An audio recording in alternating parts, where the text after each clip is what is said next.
The morning sun cast long shadows across the hospital parking lot as Kate Matthews sat in her car, gripping the steering wheel with trembling hands. She had been sitting there for 20 minutes, staring at the entrance to St. Mary's Medical Center, unable to find the courage to walk through those automatic doors. Inside, William Chen was lying in a bed, surrounded by machines that beeped and hummed, keeping his broken body alive. 3 days ago, he had been laughing with her over coffee, planning their weekend getaway to the mountains.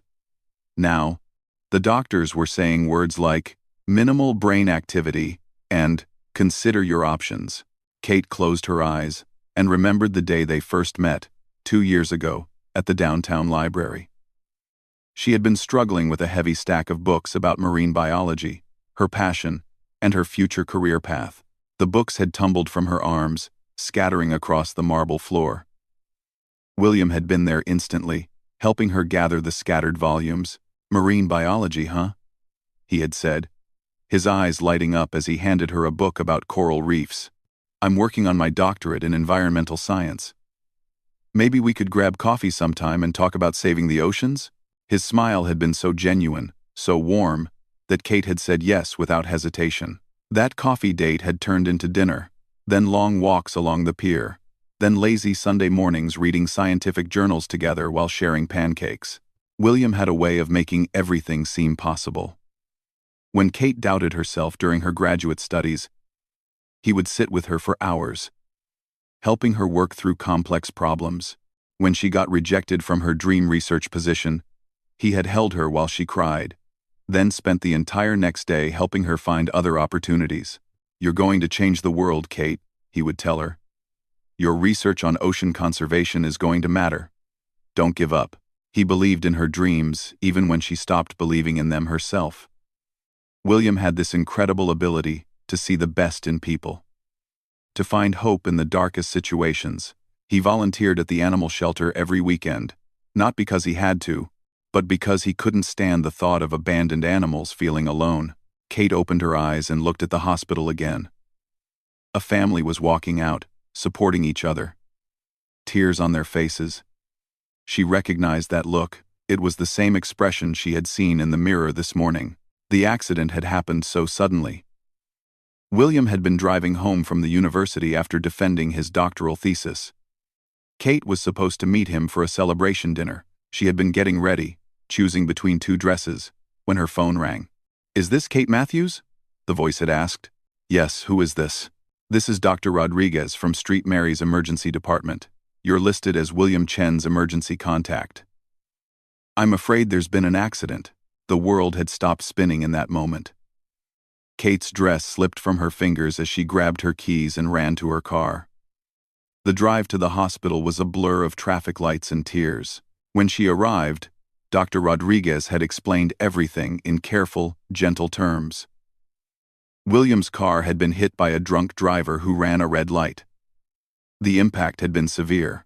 William had suffered massive head trauma. They had operated for 6 hours, but the damage was extensive. "We're doing everything we can," Dr. Rodriguez had said. "But you should know that his condition is critical. The next 72 hours will be crucial." That was 3 days ago. For 3 days, Kate had barely left William's side.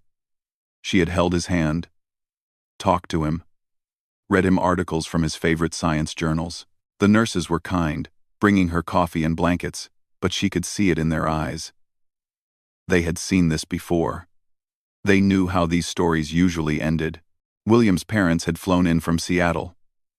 His mother, Mrs. Chen, was a small woman who spoke in whispers and brought homemade soup that no one ate. His father sat silently in the corner, occasionally reaching over to touch his son's hand. His sister Emma had driven down from Portland, bringing photo albums and playing William's favorite music softly in the background. They were all waiting for a miracle that seemed less likely with each passing hour. Kate finally found the strength to get out of her car. She walked slowly through the parking lot, past other families dealing with their own crises. A young father was teaching his daughter to ride a bike on a patch of grass near the entrance. Life continuing normally, while her world fell apart. The elevator ride to the 4th floor felt endless. Kate had memorized every detail of this journey. The scratch on the elevator button. The way the doors opened with a soft ding. The smell of disinfectant that grew stronger as she approached William's room. Room 417. She paused outside the door, gathering her courage. Through the small window, she could see William lying still, his chest rising and falling with the help of the ventilator. His dark hair was messy against the white pillow. Someone had shaved off his beard, making him look younger and more vulnerable. Kate pushed open the door and stepped inside. Mrs. Chen was sitting beside the bed, knitting something small and blue. She looked up when Kate entered, her eyes red from crying. "Any changes?" Kate asked quietly. Mrs. Chen shook her head. "Dr. Rodriguez came by an hour ago. He wants to meet with the family this afternoon." Kate knew what that meant. She had been researching brain injuries obsessively for 3 days. She understood the medical terminology, the statistics, the grim reality of William's condition. She pulled a chair close to the bed and sat down, taking William's hand in hers. His skin was warm, but his hand felt different somehow. Lighter, as if part of him had already left. "Hey, Will," she whispered. "I brought you something." She pulled out a small shell from her pocket. She had found it on the beach, where they had their first real date. William had picked it up and handed it to her, saying it looked like a tiny work of art. She had kept it in her jewelry box ever since. "Remember this?" she said, placing the shell on his palm and closing his fingers around it. "You said it proved that nature was the greatest artist. You were right about that. You were right about a lot of things." Mrs. Chen had stopped knitting and was listening. Kate felt self-conscious talking to William with an audience, but she needed to say these things. She needed him to hear them. "Your thesis defense went perfectly, by the way. Dr. Peterson called me. He said you were brilliant, that your research on microplastics in marine ecosystems could change everything. The committee was impressed. You passed with honors." William had worked so hard on that research. Late nights in the lab, weekends collecting water samples, months of data analysis. His goal was to find ways to remove plastic pollution from the ocean without harming marine life. It was ambitious, important work. The job offer from the Marine Research Institute came through too, Kate continued. They want you to lead their new conservation project. It's everything you dreamed of, Will. Your chance to really make a difference. A tear rolled down Kate's cheek. All of William's dreams were supposed to come true. They had planned it all out. He would take the research position, she would finish her graduate program, and they would move to the coast together. They had even looked at apartments online, imagining their life by the ocean. Dr. Rodriguez appeared in the doorway, his expression serious but kind. He had been William's primary doctor since the accident, and Kate had grown to trust him. He never gave false hope, but he also treated William with dignity and respect. "Mrs. Chen, Kate. Could I speak with you for a moment?" he asked gently. Kate's heart sank. She knew this conversation was coming, but she wasn't ready for it. She squeezed William's hand one more time before following Mrs. Chen out of the room. In the small family conference room down the hall, Dr. Rodriguez sat across from them with William's file open in front of him. Mr. Chen and Emma joined them, their faces reflecting the same dread that Kate felt. "I wanted to update you on William's condition," Dr. Rodriguez began. "We've completed another round of tests, including an EEG to measure brain activity." He paused, choosing his words carefully. Kate found herself holding her breath. The results show no significant improvement. William's brain activity remains minimal. The areas responsible for consciousness, memory, and voluntary movement have sustained severe damage. Mrs. Chen made a small sound, somewhere between a sob and a sigh. Mr. Chen put his arm around his wife's shoulders. "What does that mean for his recovery?" Emma asked, though her voice suggested she already knew the answer. Dr. Rodriguez leaned forward slightly. "Given the extent of the injury and the lack of improvement over the past 72 hours, the likelihood of meaningful recovery is extremely small. We're talking about less than 1%. Kate felt the room spinning around her. She had known this was coming. but hearing it out loud made it real in a way that was almost unbearable. "How long?" Mr. Chen asked quietly. "The machines are keeping his body functioning, but without them." Dr. Rodriguez paused. "I'm sorry. I know this isn't what you wanted to hear, but I believe you deserve to know the truth so you can make informed decisions about his care." The family sat in stunned silence. Kate stared at the table, trying to process what she was hearing. William, who had been so full of life just days ago, was essentially gone. The machines were keeping his body alive, but the person she loved had already left. "What are our options?" Mrs. Chen asked through her tears. Dr. Rodriguez explained about life support, about the possibility of keeping William's body alive indefinitely. He talked about organ donation, about the good that could come from William's death. He was gentle but honest about what each choice meant. Kate listened, but her mind was elsewhere. She was thinking about the last conversation she and William had shared. It was the morning of his thesis defense. He had called her early, nervous about the presentation. "What if I mess up?" he had asked. "What if all this work doesn't matter?" "It matters because you did it," Kate had told him. "It matters because you care about making the world better. And it matters because I believe in you." "I love you, Kate Matthews," he had said. "Whatever happens today, I want you to know that loving you has been the best part of my life." "I love you too, Will. Now go show them how brilliant you are." That was the last time she heard his voice. The last time he told her he loved her. The meeting with Dr. Rodriguez lasted another hour. They discussed timelines, procedures, the painful logistics of saying goodbye. When it was over, the family returned to William's room in silence. Kate sat beside his bed again, studying his face. He looked peaceful, as if he was simply sleeping deeply. The machines continued their steady rhythm, creating an illusion of life. "I don't know how to do this, Will," she whispered. "I don't know how to let you go." Outside the window, the sun was setting, painting the sky in shades of orange and pink. It was the kind of sunset that William loved. He would have pointed out the different cloud formations, explained the science behind the colors, then pulled Kate close to watch in comfortable silence. Mrs. Chen had resumed her knitting, the clicking of needles providing a strange comfort in the quiet room. Mr. Chen sat with his eyes closed, one hand resting on his son's foot. Emma was scrolling through photos on her phone, occasionally showing one to the room. "Remember when he tried to teach me to surf?" Emma said, holding up a picture of teenage William falling off a surfboard. "He was so determined to get me standing up. We spent the whole day getting knocked down by waves." "He never gave up on anything," Mr. Chen said quietly. "Once he decided to do something, he would keep trying until he figured it out."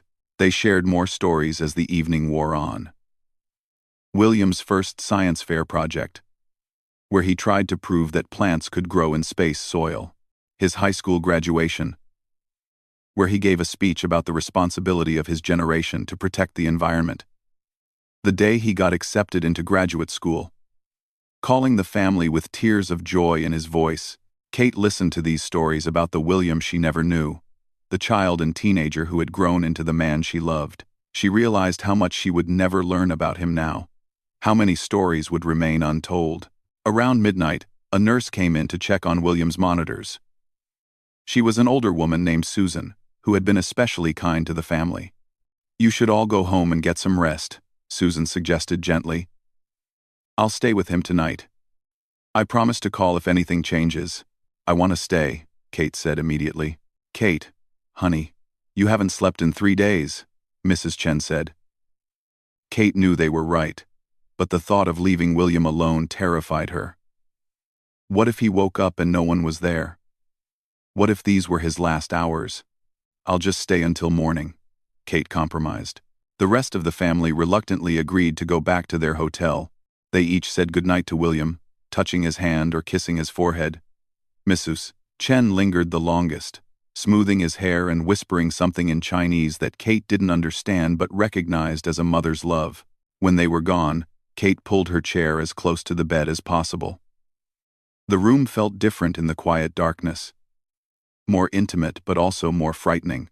"It's just us now, Will," she said softly. "I wish you could tell me what to do. I wish you could help me figure this out."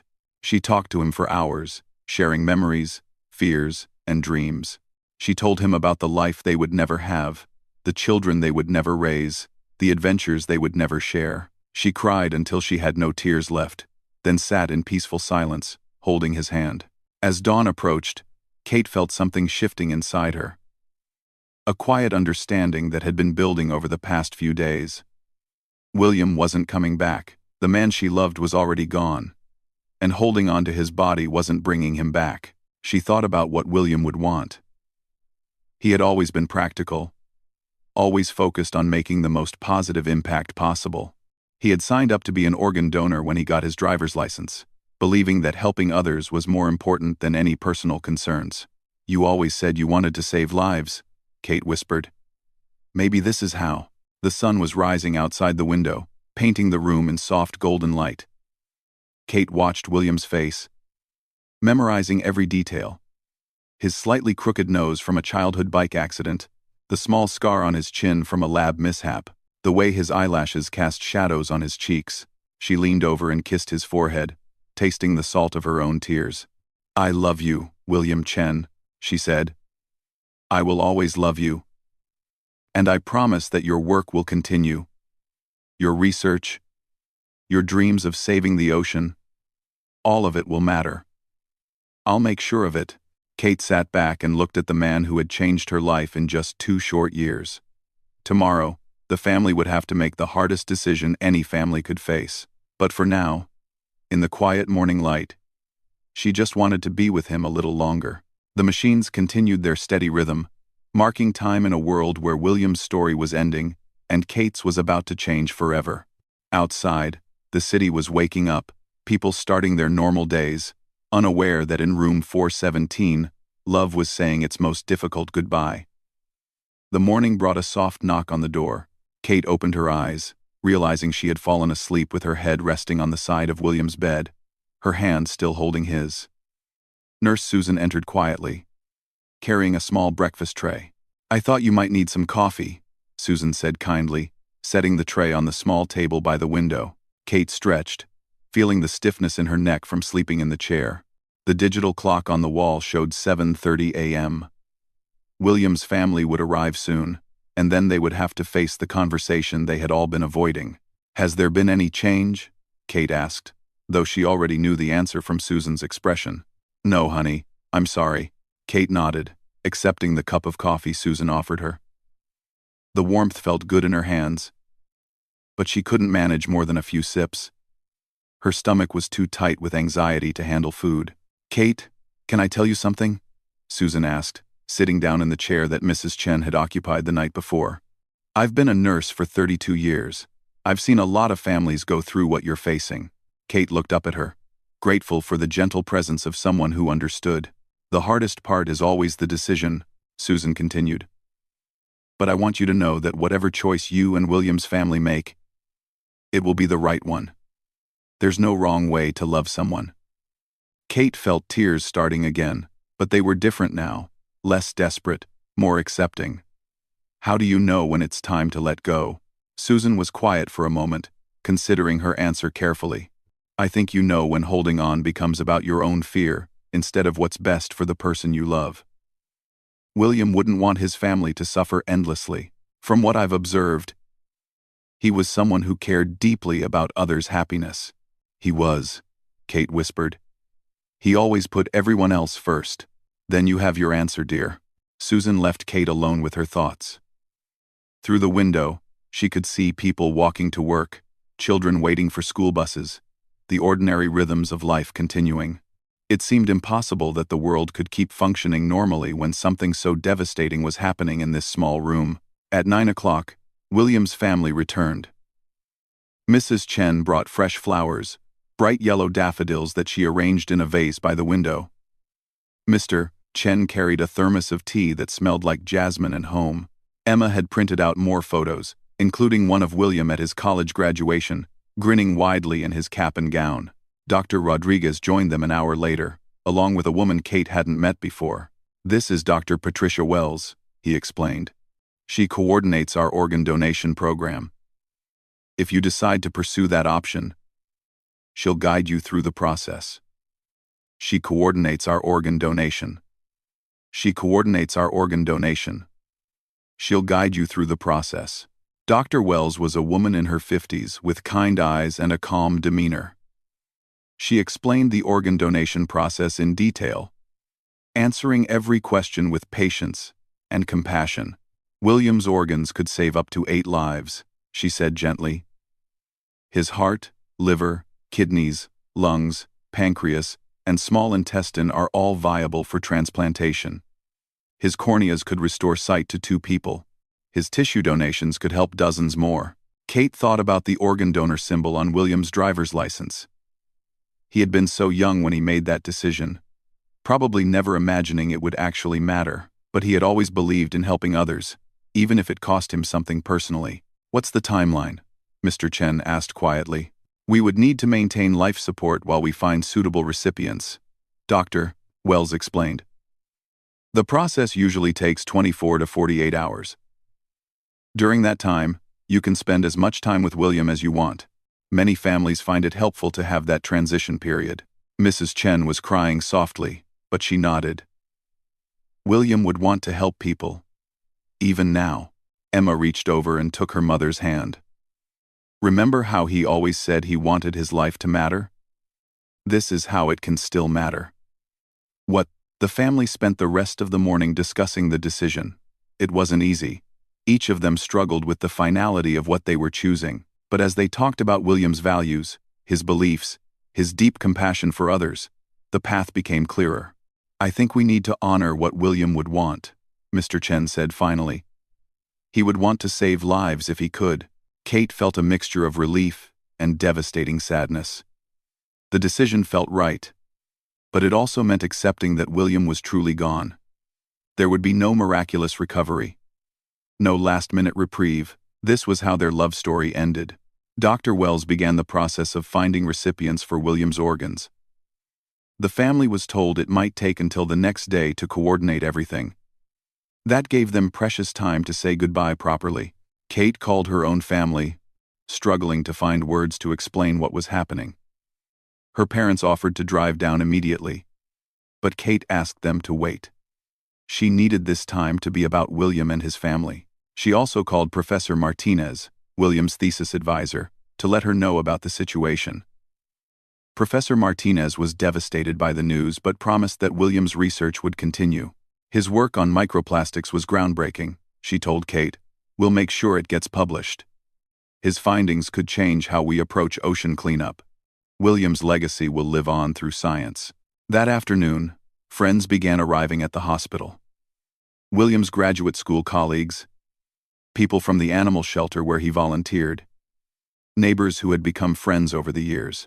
Word had spread quickly through their community, and people wanted to say goodbye. The hospital relaxed their visitor policies, allowing small groups to visit throughout the day.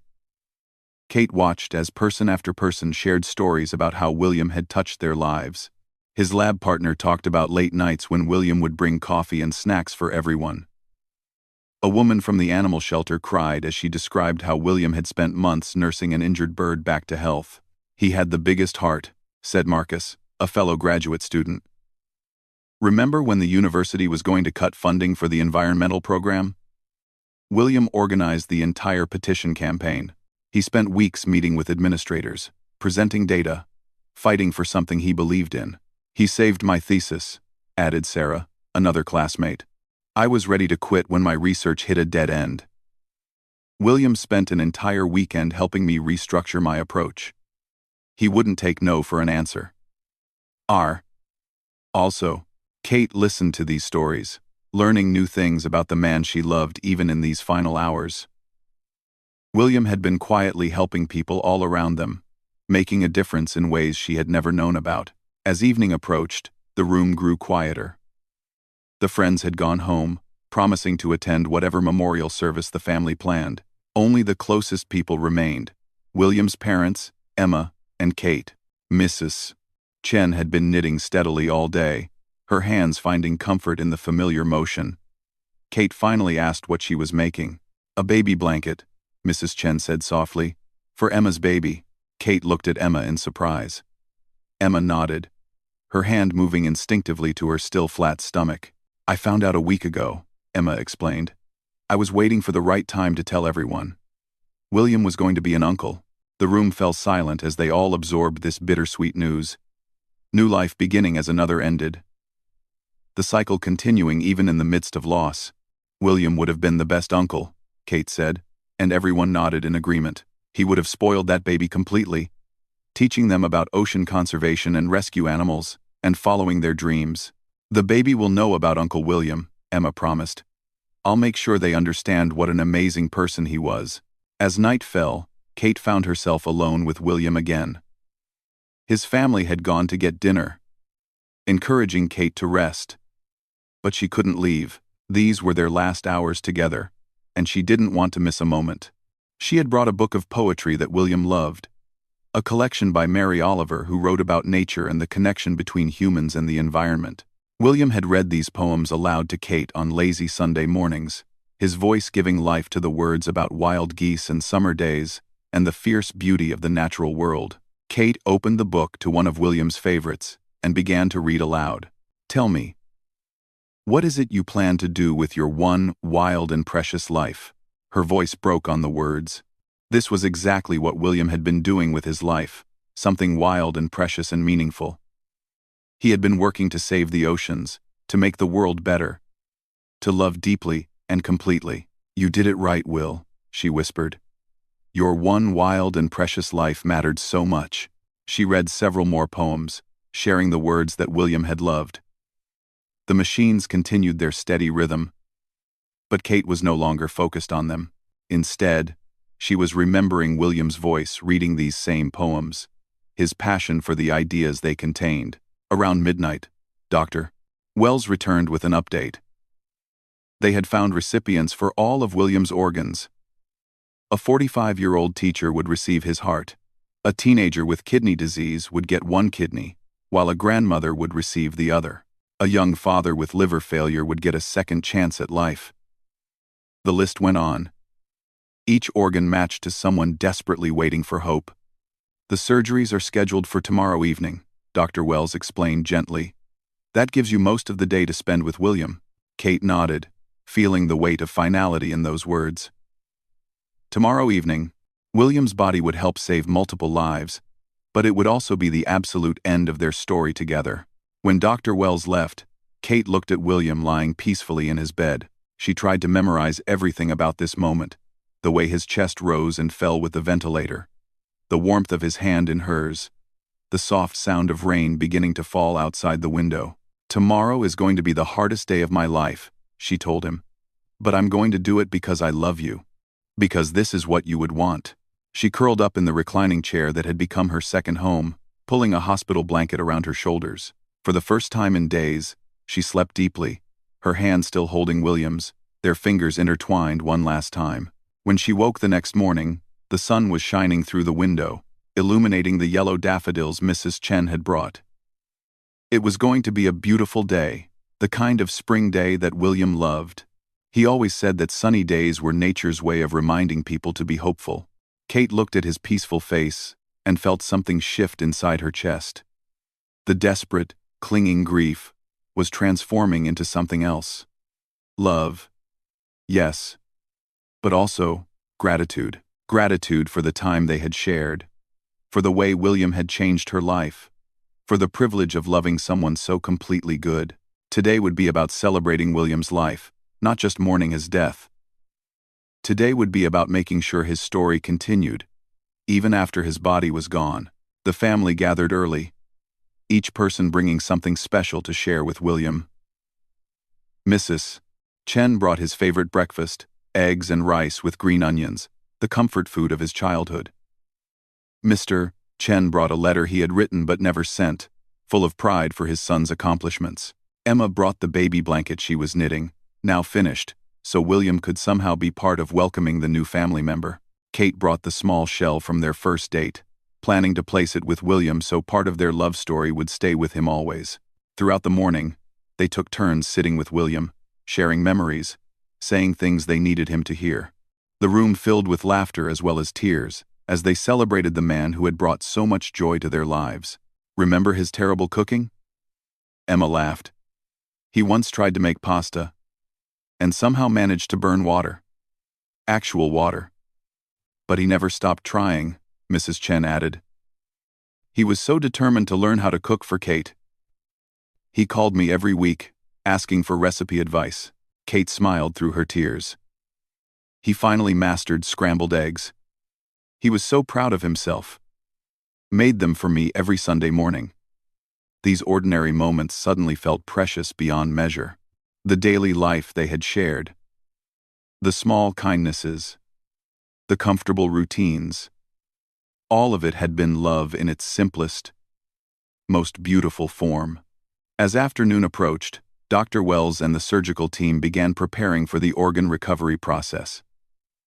The family was given time for final goodbyes before William would be taken to the operating room. Kate knew this was the moment she had been dreading most. The final goodbye. The last time she would see William's face, touch his hand, tell him she loved him. The family gathered around the bed one last time. Each person said their private farewell, sharing words meant only for William. Kate went last, needing these final moments to be just between them. I don't know how to say goodbye to you, she whispered, leaning close to his ear. But I know this isn't really the end. Your love changed me forever, Will. I'm going to carry that with me always. She placed the small shell in his palm, the same shell he had given her on their first real date. Thank you for loving me, she continued. Thank you for showing me what it means to care about something bigger than yourself. I promise I'll finish what you started. Your research, your dreams of saving the ocean, I'll make sure they become real. Kate kissed his forehead one last time, tasting her own tears. I love you, William Chen. I will always, always love you. The surgical team was waiting respectfully outside the room. Kate knew it was time to let them do their work. To let William's final gift to the world happen. She stepped back from the bed, her hand leaving his for the last time. The family walked out together, supporting each other as they faced the most difficult moment any family could endure. In the hallway, they held each other and cried. But even through the overwhelming grief, Kate felt something else.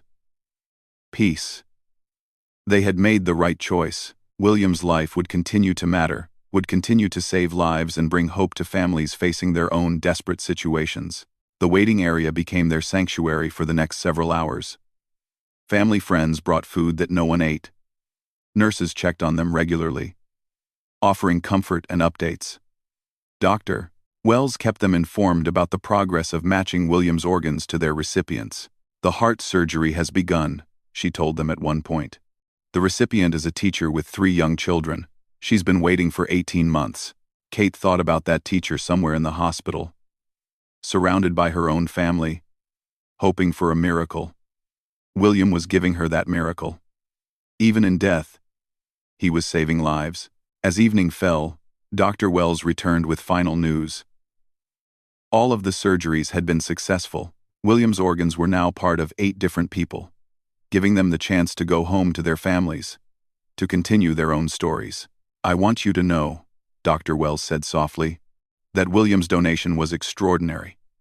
The surgical team has never seen organs in such excellent condition. His healthy lifestyle, his young age, everything contributed to making these transplants as successful as possible. Kate smiled through her tears. Even in this, William had done everything perfectly. He had taken care of his body throughout his life, and now that care was benefiting others. The family was given the option to write letters to the organ recipients, to be shared after an appropriate waiting period. Kate found herself writing to the woman who received William's heart. Your new heart belonged to someone who loved deeply and completely, she wrote. He was passionate about protecting the environment, helping animals, and making the world better for everyone. I hope that some of his compassion lives on in you. I hope his heart helps you love your children, hug them tight, and never take a single moment for granted. As they prepared to leave the hospital for the last time, Kate realized this was truly the end.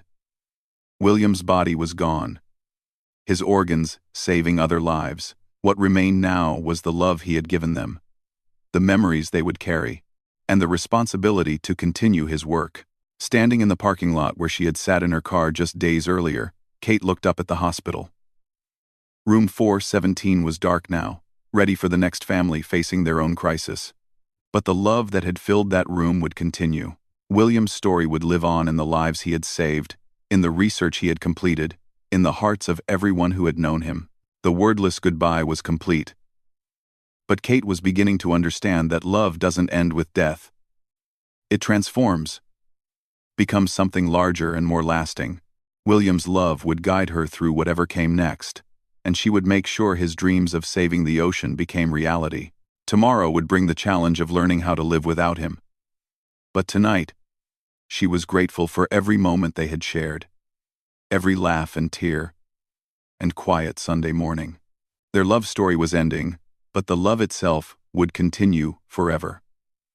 6 months after the accident, Kate stood on the deck of the research vessel, Ocean Guardian, watching the sunrise paint the Pacific Ocean in shades of gold and pink. The boat rocked gently beneath her feet as the crew prepared for another day of collecting water samples and marine debris data. She was now leading the research project that William had dreamed of joining. The Marine Research Institute had offered her the position after she presented William's completed thesis work, along with her own proposal to expand his research into a comprehensive ocean cleanup program. His methodology was brilliant. Dr. Sarah Kim, the institute director, had told Kate during her interview. But your vision for implementing it on a larger scale could change everything. We want you to lead this project in William's honor. Kate had accepted immediately. It felt like coming home to a future she and William had planned together, even though she was walking that path alone. The morning routine on the research vessel was becoming familiar. Kate would wake before dawn, review the day's data collection plan, and spend a few minutes looking at the ocean while thinking about William. She carried his picture in her field notebook, and sometimes she would talk to it quietly, sharing discoveries or asking for guidance when the research hit difficult patches. "Good morning, Dr. Matthews," called out Jake, one of the marine biology graduate students on her team. The water samples from yesterday showed even higher microplastic concentrations in grid section C7. Kate nodded, making notes in her field book. The data they were collecting was sobering, but important. William's research had identified specific types of plastic particles that were most harmful to marine life, and now they were mapping where these particles were most concentrated in the ocean. "Let's focus our collection efforts there today," Kate decided, "and make sure we document any marine life in that area. I want to cross-reference the plastic levels with fish population data." The work was demanding but deeply satisfying. Every day brought new discoveries that built on William's foundation research. Kate found purpose in carrying his work forward, in making his dreams of ocean conservation into reality. Her phone buzzed with a text message from Emma. "Baby kicked for the first time today. I think Uncle William was saying hello." Sang, Kate smiled, feeling that bittersweet mixture of joy and sadness that had become familiar over the past months. Emma was now 5 months pregnant, and she had started a tradition of including William in all the baby milestones. The nursery had a framed photo of William, and Emma often talked to her belly about the amazing uncle the baby would learn about. After the research day ended, Kate returned to her small apartment near the marina. The walls were covered with ocean conservation posters, research charts, and photos of William. She had created a space that honored their shared dreams while building her new life. On her kitchen table was a stack of letters. These had become one of the most meaningful parts of Kate's journey forward. Dr. Wells had arranged for Kate to receive updates from some of William's organ recipients. With their permission, the teacher who received William's heart had written to share that she had returned to her classroom and was now teaching environmental science to her students. "I tell them about the young scientist whose heart beats in my chest," she had written. "His passion for saving the planet lives on through me and through the children I teach." The teenager who received one of William's kidneys had started an environmental club at his high school. The grandmother with the other kidney was able to travel again, visiting national parks and writing about the beauty of nature for her local newspaper. Each letter was a reminder that William's life continued to matter, that his death had created ripples of positive change in ways they never could have imagined. Kate's own family had been incredibly supportive during these difficult months. Her parents visited regularly, and her sister had helped her sort through William's belongings. Together, they had decided to donate his clothes to a homeless shelter that served many veterans.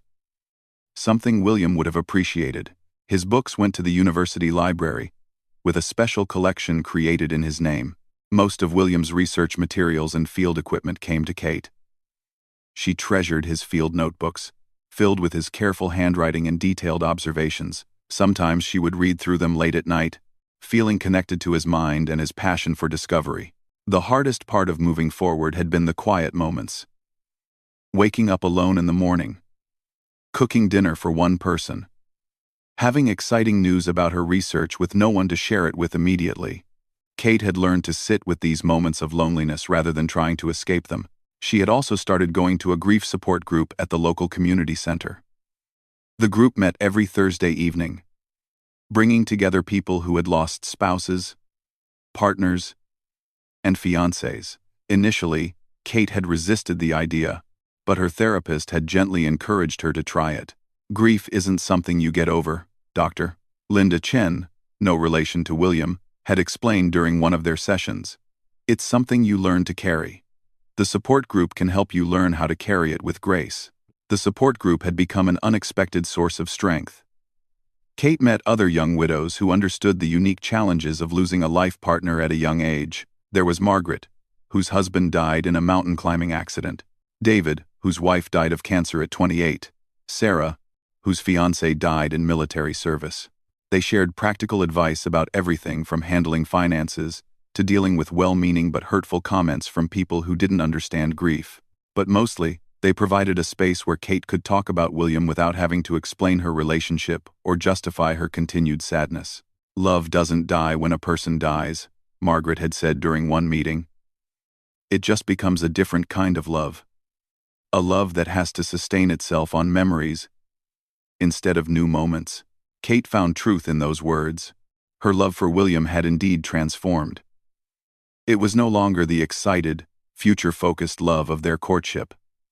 Instead, it had become something deeper and more peaceful, a love that existed in the present moment, in the work she did, in the way she treated others, in the choices she made each day. As the months passed, Kate began to understand that healing didn't mean forgetting William or loving him less. It meant learning how to build a meaningful life that honored their love while accepting that he would not be physically present for the journey. The Marine Research Institute had given Kate the freedom to design her research program according to William's vision. She had assembled a team of graduate students and research assistants who were passionate about ocean conservation. Together, they were testing new methods for removing microplastics from seawater without harming marine ecosystems. William's approach was based on biomimicry, Kate explained to her team during a meeting. He studied how certain marine organisms naturally filter particles from water, then designed artificial systems that could replicate those processes. The early results were promising. They had developed prototype filters that could remove up to 85% of microplastic particles from seawater samples. The next phase would involve testing these filters in real ocean conditions. Kate often found herself pushing the research in directions she knew William would have explored. When faced with difficult decisions about methodology or funding priorities, she would ask herself what William would have done. His voice, his values, his scientific curiosity continued to guide the project even in his absence. The anniversary of the accident approached as autumn arrived. Kate had been dreading this milestone, unsure how she would handle the difficult memories it would bring back. But Emma suggested they mark the day by celebrating William's life rather than focusing only on his death. The families gathered at the beach where Kate and William had their first real date. They brought photos, flowers, and stories. William's parents shared memories from his childhood. Emma talked about growing up with a big brother who believed she could do anything. Kate read excerpts from his research journals, sharing his vision for a cleaner ocean with the people who had loved him most. A year ago, we lost William's physical presence, Kate said as the sun began to set over the water. But his spirit, his dreams, his love for all of us, those things are still here. They live on in the work we do, in the choices we make, in the way we treat each other, and the planet. They released biodegradable paper boats into the waves, each one carrying a written message to William. Kate's boat carried a simple note. "Your research is working, Will. You're still saving the ocean." As they watched the small boats float away, Kate felt a sense of closure she hadn't expected. The anniversary had been sad, but also healing. It marked not just the end of their time together, but the beginning of her journey to carry his legacy forward. After everyone else left, Kate stayed on the beach alone. She walked along the shoreline, collecting shells and sea glass, remembering their conversations about ocean conservation and their dreams for the future. A young couple was sitting on a blanket nearby, sharing a picnic and laughing together. Kate watched them for a moment, remembering when she and William had been those people, young, in love, believing they had unlimited time together. Instead of feeling bitter about what she had lost, Kate felt grateful for what they had shared. Not everyone gets to experience love that deep and transformative. Even if it's cut short, she had been lucky to know William, to love him, to be loved by him in return. Over the following months, Kate's research began attracting international attention. She was invited to present William's methodology at environmental conferences around the world. The couple's combined work was published in prestigious scientific journals, with both their names appearing as co-authors. William Chen and Kate Matthews. Revolutionary Approaches to Marine Microplastic Removal became a frequently cited paper in the environmental science community. Kate felt proud knowing that William's name would be forever associated with important scientific breakthroughs. The Ocean Cleanup Project also received significant funding from environmental organizations and government agencies. Kate was able to hire additional researchers and begin testing their filtration systems in multiple locations around the Pacific. During a research expedition to document plastic pollution near the Hawaiian Islands, Kate received unexpected news. The Marine Research Institute wanted to establish a permanent research station dedicated to ocean cleanup, and they wanted her to direct it. The station would be named the William Chen Center for Marine Conservation. "William's work deserves this recognition, Doctor," Kim explained during a video call from the research vessel. "But more than that, you've proven that his vision can become reality. This research station will allow you to expand the work on a scale that could actually start reversing ocean pollution." Kate accepted the position with tears in her eyes. A year and a half after William's death, his dreams were becoming reality in ways that exceeded even their most ambitious plans. Emma gave birth to a healthy baby girl in the spring, naming her Hope Wilhelmina Chen Park, hope for the future they all believed in, and Wilhelmina to honor the uncle she would never meet, but would always carry with her. Kate was in the delivery room when Hope was born, holding Emma's hand and crying with joy. As she looked at the perfect little face, Kate saw something of William in the baby's expressions.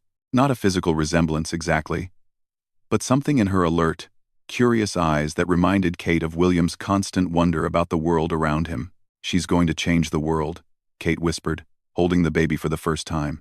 "Just like Uncle William did," Emma replied softly.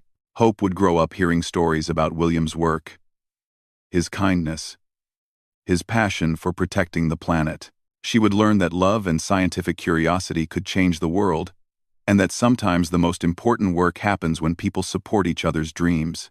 As Kate established the William Chen Center for Marine Conservation, she created programs that reflected not just William's scientific interests, but his values. The center offered scholarships for students from underrepresented communities who wanted to study environmental science. It partnered with local schools to teach children about ocean conservation. It provided resources for young scientists who wanted to pursue research that could benefit the planet.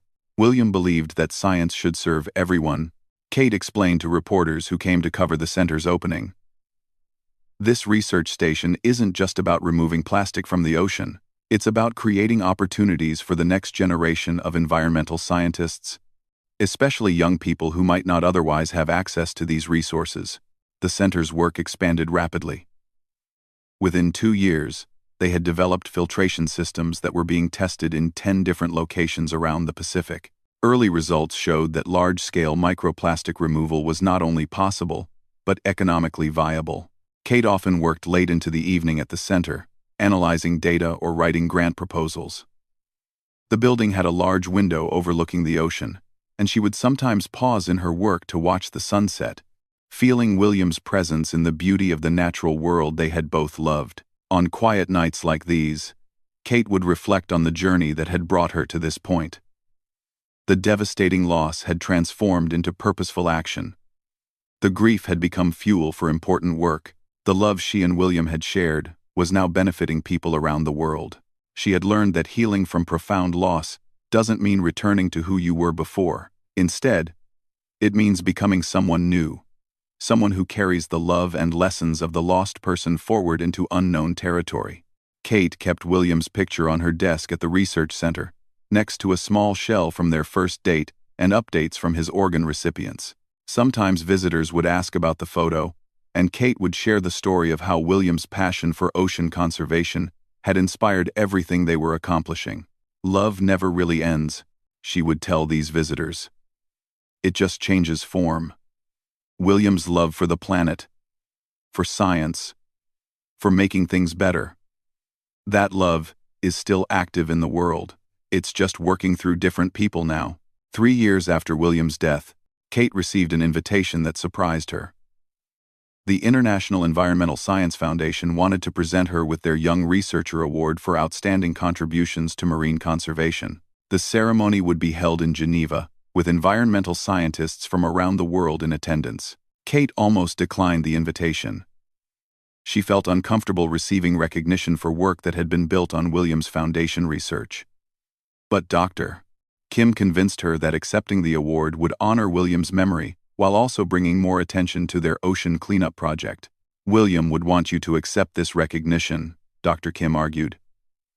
"He would be proud of what you've accomplished, and he would want the work to get the attention it deserves." At the ceremony in Geneva, Kate was surrounded by the world's leading environmental scientists. During her acceptance speech, she spoke about William's contributions and the collaborative nature of scientific discovery. "This award recognizes work that began with my partner, Dr. William Chen, who died before he could see his research come to fruition," Kate told the international audience. "Scientific breakthroughs don't happen in isolation. They build on the work of previous researchers, the support of colleagues, and the inspiration of people who believe that human ingenuity can solve even our most challenging problems." She paused, looking out at the sea of faces in the audience. "William used to say that the ocean doesn't belong to any one country or any one generation. It belongs to all of us, and we all have a responsibility to protect it. The work we're doing to remove microplastics from seawater isn't just about cleaning up our past mistakes. It's about ensuring that future generations inherit a healthy planet." The speech was met with standing ovation. Afterward, several countries approached Kate about implementing the ocean cleanup technology in their coastal waters. The recognition had indeed brought the attention to their work that Dr. Kim had predicted. Flying home from Geneva, Kate looked out the airplane window at the vast expanse of ocean below. Somewhere down there, the filtration systems she and William had designed were quietly removing plastic particles, making the water cleaner for marine life. She thought about all the ways William's influence continued to ripple outward. The organ recipients who were living full lives because of his donation. The students who were studying environmental science because they learned about his work. The marine animals that would survive because their habitat was becoming cleaner. Kate realized that she was no longer simply carrying William's legacy forward. She had become part of something larger. A global community of scientists, activists, and ordinary people who were working to heal the planet. William's love for the ocean had become her love for the ocean, which was inspiring others to develop their own passion for environmental protection. The wordless goodbye that had seemed so final in the hospital room had actually been a beginning, not an ending of their love story, but a transformation of it into something that could survive death and inspire change across generations. As the plane approached the coast, Kate could see the research station where she worked every day. The William Chen Center for Marine Conservation had grown into a complex of buildings, laboratories, and docks, where researchers from around the world came to study ocean health and develop solutions to marine pollution. She pulled out her phone and scrolled through recent photos. Hope taking her first steps, the latest batch of graduate students joining the research team, a celebration when their newest filtration system exceeded all performance expectations. Life had become full again, but full in a different way than it had been with William. It was full of purpose rather than just happiness. Full of meaningful work, rather than just personal joy. Kate still missed William every day. She still talked to his picture when facing difficult decisions. She still felt sad during moments that should have been shared with him. But alongside the sadness was something she had never expected to feel again: excitement about the future. The ocean cleanup project was succeeding beyond their most optimistic projections. Young scientists were joining the work with passion and innovative ideas. Hope was growing up surrounded by people who believed that caring for the planet was the most important work anyone could do. William's vision of a world where human technology worked in harmony with natural systems was becoming reality. His love for Kate had given her the strength to continue his work, and that work was now creating a legacy that would outlast them both. Standing on the deck of the research vessel that evening, Kate watched the sun set over the Pacific Ocean. The water was noticeably cleaner than it had been 3 years ago, thanks to the filtration systems working constantly beneath the surface. "We did it, Will," she whispered to the ocean breeze. "We're actually cleaning up the ocean. Your dream is coming true." The wordless goodbye had taught Kate that love is stronger than death, that passion can survive loss, and that the most important goodbyes are actually beginnings in disguise. William's story had ended, but the love they had shared was still writing new chapters in the world every single day.